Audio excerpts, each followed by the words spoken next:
இந்நிகழ்ச்சியை வழங்குபவர் பைமோட். வணக்கம் நண்பர்களே. இந்த மாடு பார்த்திங்கன்னா பியூர் ஹெச்எப்பு போடியில் நம்மக்கிட்ட இருக்குது. இந்த மாதம் லாஸ்ட்டு இல்லை அடுத்த மாதம் ஃபஸ்ட்டில் கன்று போட்டுரும். மடி வைக்க ஆரம்பிச்சிருச்சு. Pure HF. நம்மக்கிட்ட கொஞ்சம் தீவன பற்றாக்குறைனால தான் கொடுக்குறோம். ஏய் போ, அப்படி இப்படி போ. ஏய், மடிலாம் பார்த்தீங்கன்னா ஹெவியான மடி, ஃபுல்லாக பேட்சு, ஒயிட்டில் பிளாக் பேட்சு பார்த்துக்குங்க. பார்த்தீங்கன்னா மடி செட்டப்லாம் பார்த்துக்குங்க. நல்ல மடி அதெல்லாம் வச்சிக்கிட்டு இருக்கு. மாடு நல்ல பெரிய மாடு. ரெண்டாவது ஈத்துப்பாங்க. எப்படி பார்த்தாலும் நல்ல கறவை, ஹெவியான கறவை இருக்கும். இன்னும் மடி வைக்க தான் உங்களுக்கு தெரிய வரும். வேணுன்றவங்க வாங்க, நேரில் வந்து பார்த்து வாங்கிக்கலாம். கடலூர் ஓட்டிக்கு அருகாமையில் தான் இந்த மாடு இருக்குது. நீங்கள் உங்களுக்கு வேணுன்றவங்க காண்டாக்ட் பண்ணுங்கள். காண்டாக்ட் பண்ணி நேரில் வாங்க, பேசிக்கலாம். அதான் இந்த மாதம் லாஸ்ட்டு, அடுத்த மாதம் ஃபஸ்ட்டில் மாடு கன்று போட்டுரும்.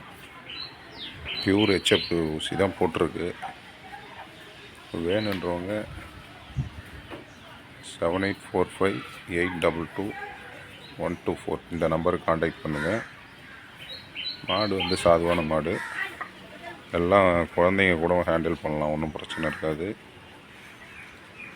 யாருக்கு வேணுமோ அவங்க நேரில் வாங்க, வந்து பார்த்துட்டு மாடை எடுத்துக்கலாம். இந்த மாடு மடி இப்போ தான் வைக்க ஆரம்பிச்சிருக்குது. இந்த மாதம் லாஸ்ட்டு இல்லை அடுத்த மாதம் ஃபஸ்ட்டில் உங்களுக்கு கன்று போட்டுரும். மாடு வந்து வீட்டு வளர்ப்பு தான், நம்ம வியாபாரி கிடையாது, அதையும் சொல்லிடுறேன். வீட்டு வளர்ப்பில் தான் இருக்குது. நம்ம வீட்டுக்கு வளர்க்குறதுக்கு வாங்கிட்டு வந்தோம். என்கிட்ட தீவன பற்றாக்குறையினால் இப்போ நான் கொடுக்குறேன். சென மாடு, நான் நல்லா பால் கறக்கக்கூடிய மாடு. வேறு யார்ட்டையாவது இருந்தாலாவது நல்ல தீவனம் வச்சு பசுந்தீவனம்லாம் கொடுத்து மாடு நல்லா பெருக்க வச்சுருவாங்கன்றதுனால தான் இப்போ கொடுக்குறேன். வேறு ஒன்றும் இல்லை. வாயிலா ஜீவனாச்சே, தீவனம் இல்லாமல் இருக்கக்கூடாது. நான் வந்து வெறும் கடை தீவனத்தை வச்சு தான் போட்டு வளர்த்துட்ருக்கேன். மேய்ச்சலுக்கு போவோம். நல்லா மேயக்கூடிய மாடு. வேணுன்றவங்க வாங்க. நல்ல மாடு. மடி இன்னும் ஹெவியாக, இன்னும் மடி சுருக்கம் அப்படியே இருக்குது. இன்னும் மடி ஃபுல்லாக வைக்கல, இப்போதான் ஆரம்பிச்சிருக்கு. ஒரு 3-4 நாள் தான் ஆகுது மடி வைக்க ஆரம்பிச்சு. இந்த அதிகபட்சம் ஒரு வாரத்துக்குள்ளே மடி இந்த ரேஞ்சு வச்சுருக்கு. இன்னும் கன்று போடுற டைமில் ஹெவியான மடி இருக்கும். குறைஞ்சது ஒரு 5 லிட்ரு ஒரு நாளைக்கு பால் கறக்கக்கூடிய அளவுக்கு மாடு, வலுவான மாடு. வேணுன்றவங்க வந்து தொடர்பு கொள்ளுங்கள். நன்றி, வணக்கம்.